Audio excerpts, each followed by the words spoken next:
Conclusion numéro 1, quelles utilisations peut-on faire de la masse volumique? La masse volumique permet d'identifier un matériau. C'est ce que l'on a fait dans l'activité précédente. Vous aviez la masse volumique du fer, pardon, qui est ici, voilà, la masse volumique du fer, la masse volumique de l'aluminium et la masse volumique du plomb. Vous avez mesuré la masse et le volume d'un métal, vous avez déterminé par le calcul la masse volumique de ce métal, et en comparant la valeur que vous avez trouvée, qui ici est manquante, à celle des autres, vous avez vu qu'on a trouvé quelque chose de très proche de 2700 kg par mètre cube, et donc on a pu dire que le métal étudié était l'aluminium. Donc on a identifié, grâce à la masse volumique, le matériau que l'on a utilisé ici, c'était un métal, et c'était l'aluminium. Pourquoi on peut faire ça? Parce que finalement, la masse volumique des différents matériaux est connue.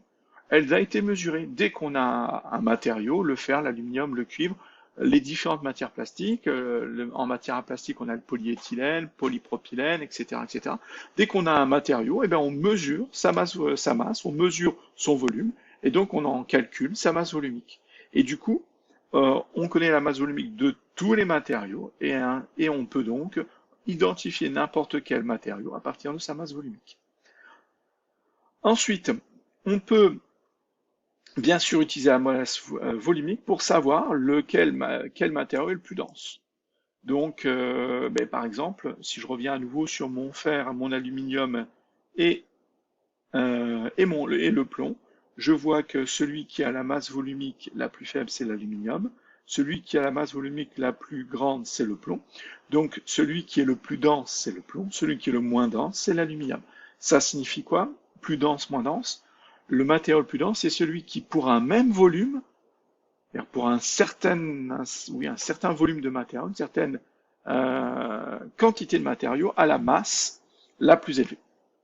Donc, et le moins dense, c'est pour un même volume de matériau, on a la masse la plus faible. Enfin, on va pouvoir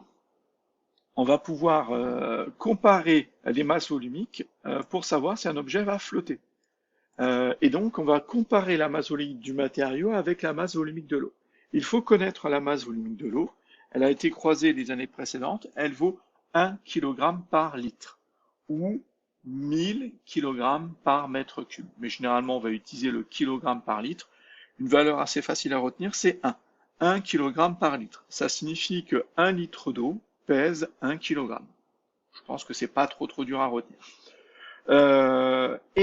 Si si le matériau a une masse volumique supérieure à l'eau, par exemple 2 kg par litre, il va couler.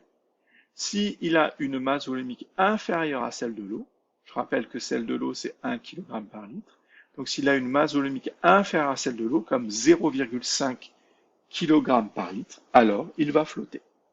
Donc voilà ce qu'il faut utiliser. Ensuite, quel paramètre permet de modifier la masse volumique d'un matériau?